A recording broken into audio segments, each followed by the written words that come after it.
So ayan, okay, KGX, kumusta kayong lahat? Ito, check muna natin to mga pre.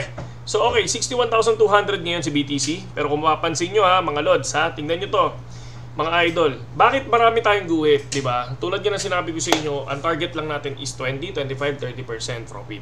So ngayon, kung titingnan nyo ha, so nagsimula tayo dito, kung matagal na kayo sa channel ko, alam nyo kung saan nanggaling yan. Pero kung titingnan natin, tingnan nyo, from 62.5 mga lodi, nag-start siya mag-drop. Nung nakuha niya tong area na to, nag-start siya mag-drop, okay?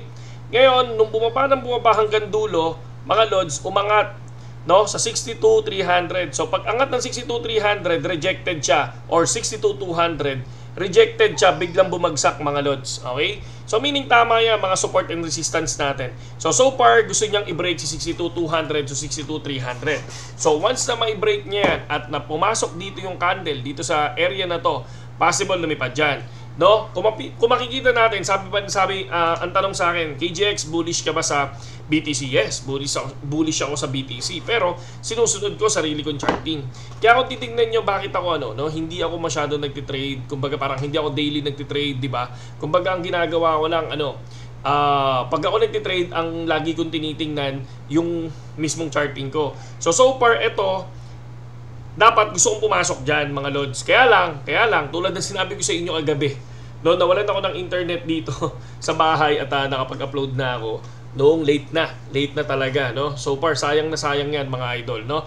Kung pumasok ka dyan, no, nag-short position ka dyan sa 62,300 or 62,200, profit ka dyan, mga lods. No, kung 20, 25, 30. And then pag yan pumasok dito, kayang-kaya ng 20, 25, 30 na naman yan, mga lodi, na profit. Pag pumasok dito yan, ito yung titingnan nyo. Sa 62,500, possible magkaroon ulit ng rejection. Baka biglang bumaba ulit yan. No, pag bumaba ulit yan, automatic pwede ka mag-short kasi kung mare-reject siya, pwede ka mag-short dyan. 20, 25, 35, 20, 30 na naman. So, possible lahat yan. Pero once na ma-break to, tulad ng sinabi ko sa inyo, no, possible yan. Pwedeng umangat ulit yan ng 64,800. Tingnan nyo ha. Kaya lang, tingnan mo ha, nung na-break yan, mga lods, andito tayo ha. Tingnan nyo, lumipad din, di ba? Kaya lang, rejected, biglang bumagsak. So, kung sakaling magkakaroon ng recovery at pumasok ulit dito yan, possible ulit, kunin yan.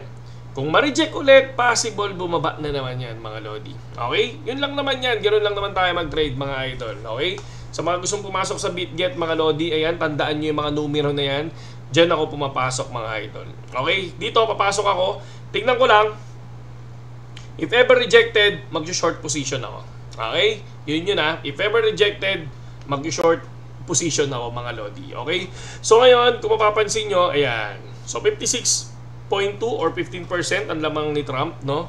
Dito kay Miss Harris, no? So far, kung mapapansin nyo, si Trump is medyo bullish talaga. Hindi lang medyo, super bullish siya sa Bitcoin, mga lodi. No? Ito yung sign ng bullish ang Bitcoin. Ito yung sign siguro kung paano lilipad ang Bitcoin, kung paano ulit mag-i-start ang bull market natin. Marami nagpipredict na mag-i-start ang bull market ng October, pero ako, bago masabi na bull market na, please, kailangan muna niyang makuha yung all-time high na 73,000 USDT. So far ako, wala pa akong sa bull market, wala pa akong guess kung kailan ng bull run, pero I think ito na yon. Ito na yung start, mga lodi. Ito na yung start pag nakuha niya si 73,000 USDT. Dahil kung titingnan nyo, nasa na si Bitcoin? 61? Diba? 61,000 is equivalent to 3.4 million. 3.4 million ang all-time high ng Bitcoin last bull run. So ngayon, kinakabahan pa ako dyan. Possible, baka bumaba pa, pero pag naabot si 62,500, possible makuha si 64,800. Pag nakuha si 64,800, pwede yan pumunta sa 66,500. Okay? So, isa lang ang chart ko. Walang iba. Okay? Basta ako, profitable ako sa charting na yan, goods ako. Okay? Saludo sa lahat, KGX. Magandang gabi sa inyong lahat. Sa mga wala pang BitGet, nandiyan yung link natin sa description. Sa YouTube naman, nandiyan, ay sa YT, no? Ay sa Facebook, nandiyan sa comment section, and sa TikTok, nasa bio lang natin. Okay? Saludo.